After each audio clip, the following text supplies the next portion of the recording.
Hey people, Solomon Hawk here. Many times I've made the comment that when there's really special things happening within our solar system or even on our own planet that can be really beneficial for the spiritual growth of humanity, that the controlling powers, whether it be governments or particular people, they like to step in and interfere. And this isn't a conspiracy theory, this is just kind of like geopolitical history. And enlightened people are a lot harder to control. Okay, that's just a fact. Educated people are harder to control, harder to trick and manipulate. People who have the virtue of complete thought, a lot harder to control. So if you keep people distracted, you keep them highly domesticated and dependent on the leadership of governments, then they're really easy. It's no different than farm animals. You just lead them from one pen to another until finally into slaughter. So, but the human consciousness plays a big part of the evolutionary consciousness of other species. And we are a community. All the life forms on here are in a community. Um, and there's different types of these life forms, meaning that some are herbivores, some are omnivores, some are carnivores, and so on. And that's who they are by nature. And there's some people the same way. It's and we just have to get over that. Stop the good and bad part about choices of food and stuff like that. If we look at how difficult it can seem to be for people who are really getting all the signs and power surges, um, consciousness surges, and we look at some of the difficulties that they go through, we usually find that it's resistance. It's a resistance of the new information that's coming in into the polarity of the programming that they've been living under since they were children. Now, going back into programming, I mean that people, when they're small, they want to be accepted. That's our human nature. And I've talked about this before. So we want to look around like, what do we do to be accepted? What's the good boy and good girl? And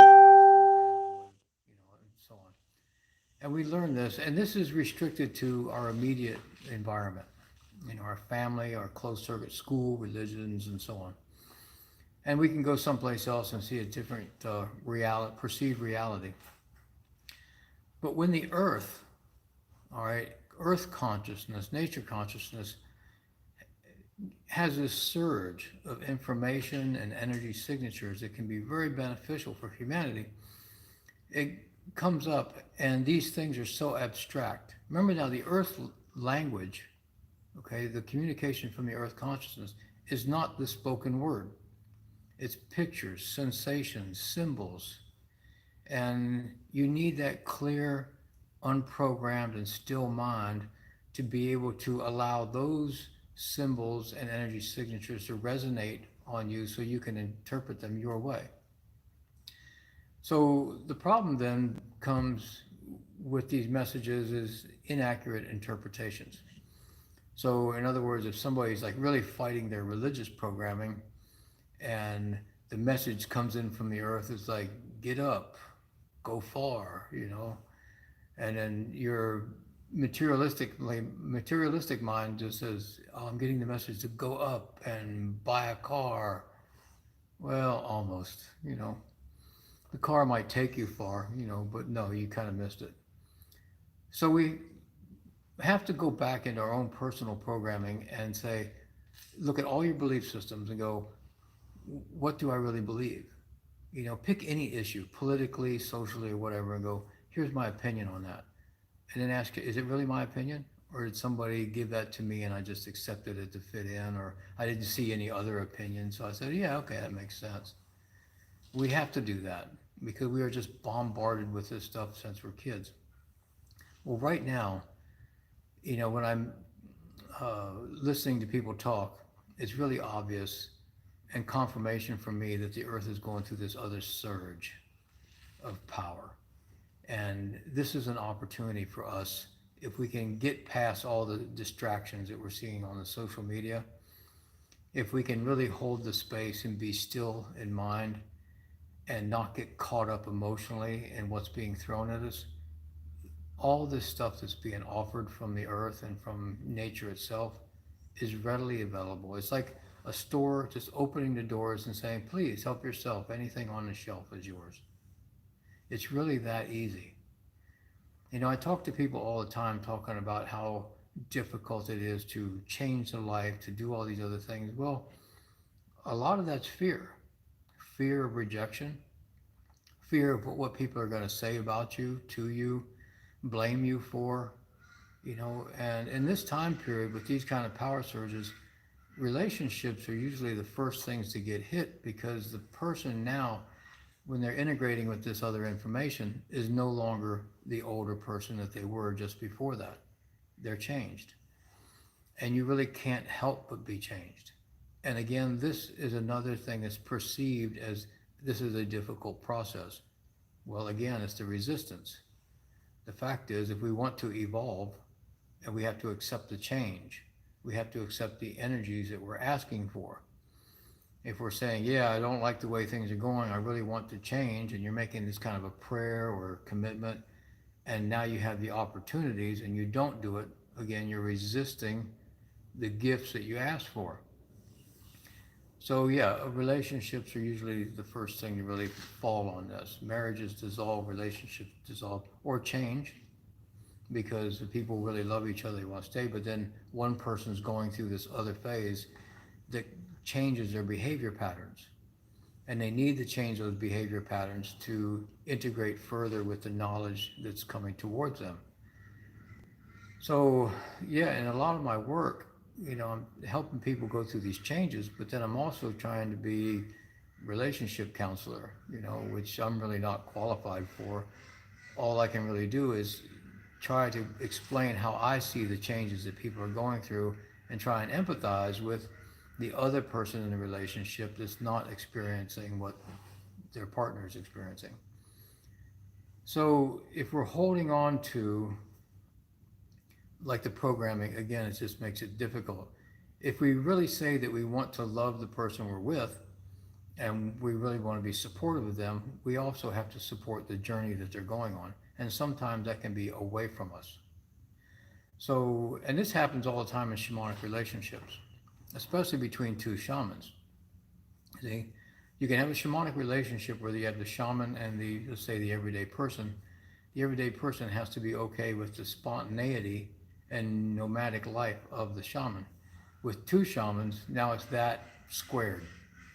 So the two shamans can be working together for a period of years, have this loving, wonderful relationship, and then something happens, they separate, and then not only are they separated, but they're going in completely different journeys.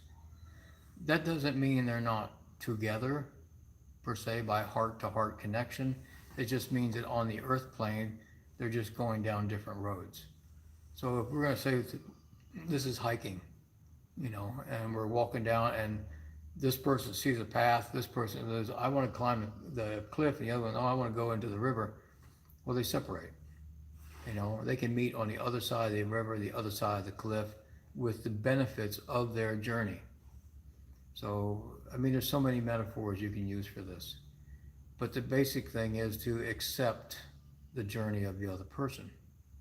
Because that person is going through that journey as an indoctrination for the information that's going to come from that journey.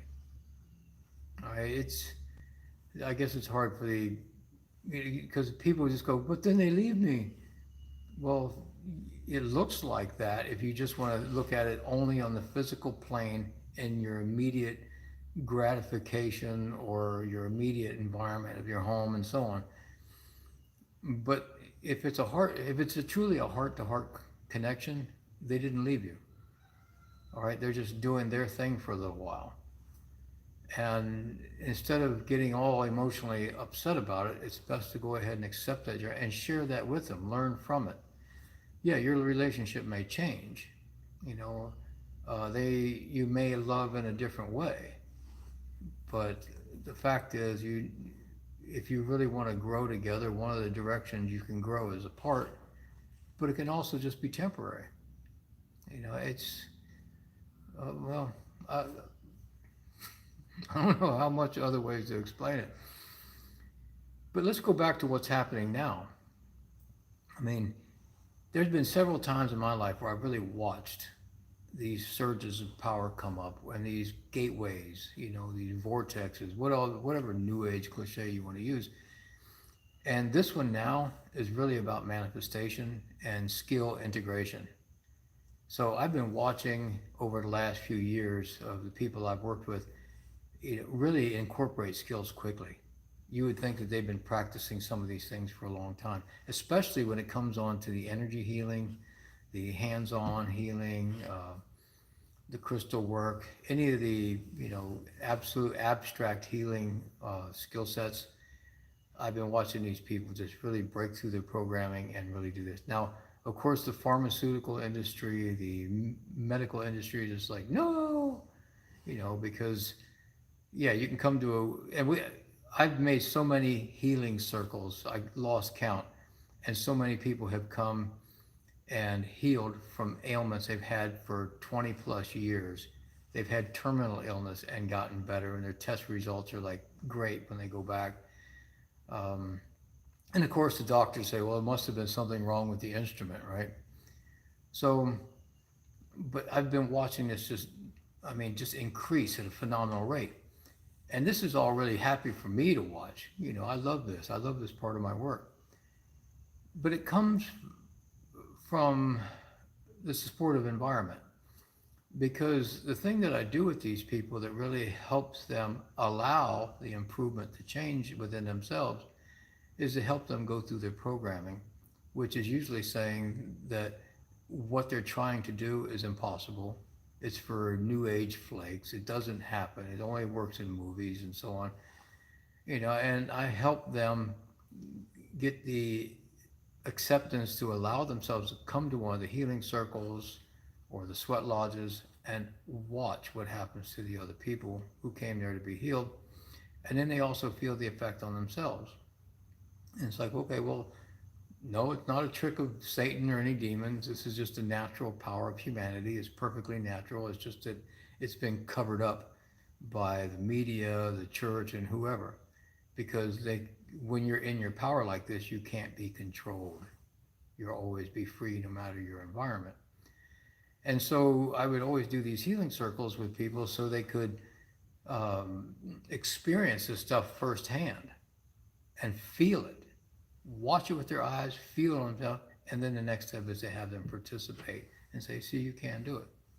So what's happening now is this gateway that's opening up, where probably the first time in my life that I've seen this is going to be the easiest time for people to integrate with these skills. Now, of course, you're going to have all the wannabe gurus and teachers and all that spring up out of the darkness, and show you how to do it, but you really don't need that. If you have a good teacher, they're going to really listen. They're going to listen to you and just ask some questions, make some suggestions, and look at your response. But they're going to do two things, whether you go to them for the healing or whether you go to them for the teaching. They're going to listen to what you're saying directly, and they're going to look at that as like the problems or the reasons that you're there, or your desires of what you want to learn. But then they're going to listen to you in between the lines. And the well-trained teacher, the person that has a lot of time and experience to do this, it doesn't matter what you tell them, they're going to hear the truth. And they're going to help you design a program, a curriculum that will help you get to where you want to be. It's so important that when you go for the healing part or you go to the teaching, you have to be completely open and honest, and you have to go with the program. Now, going with the program implies that you need to have a lot of trust in that person, and that should really be by reputation, word of mouth, by deeds, and so on. And the community, if that person's been around a while and they're good, they have a backing, a following, they have a long trail of evidence of how successful they are. If you can't find any history on them, then they probably just sprung up. and yeah, you should be a little cautious about that. But people, I really encourage you to go out into nature, even if it's just in your mind.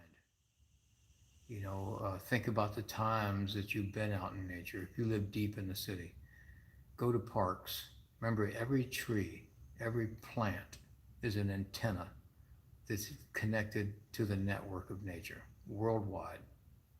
Okay, from there, you can get anywhere. And you don't have to actually be, say, oh, hug the tree. Well, that's good. But you can be looking at it. You can even remember it. Because when you're remembering being next to that tree, being out in nature, you're reconnecting it then through what I call interdimensional time displacement. You're making that connection. And from there, you can go into it. It's kind of like being on speakerphone. You don't have to hold the phone, you can be on speakerphone. Remembering the connection you have with nature is like being on that speakerphone. So take advantage of this. This is some great times, great opportunities for manifestation. You can manifest your destiny. You can create the reality that you want to live in and the reality you want to share. Look at the social media to see what's happening in the environment, but don't get caught up in it emotionally. A lot of this stuff's getting ready to end. And remember that the more that you are in tune with yourself and in your core, the more you'll be able to look at a situation on the social media, and the faster you'll be able to see the truth. And you'll know what to do because nature will inform you. Nature loves people who love nature. Nature really wants to see us evolve into higher beings and get past all this chaos that we're watching.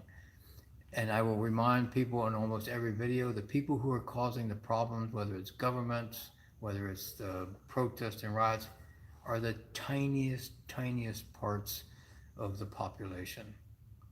We are the ones who are still in control. If you get swept up in the social media stuff, it's going to look like we're helpless and we're subject to that small population or percentage of the population, but that's not true. Our will and our desire, and expressed into nature, saying, I want this to all stop. I want everybody to come together in peace. I want things to go into a really productive, prosperous future in good health.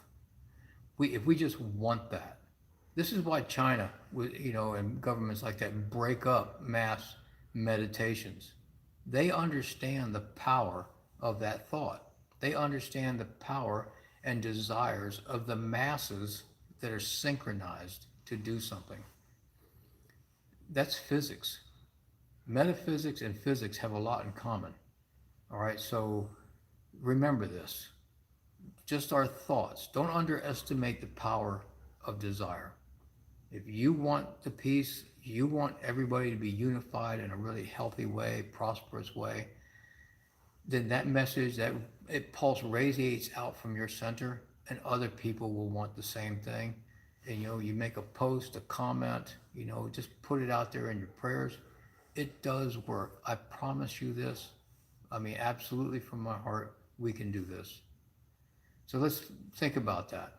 As the new moon comes, which is not that far away, this is where we want to start the path to our new future, the new norm, our norm, what we want that's beneficial for us and sustainability on the planet. Catch you guys later.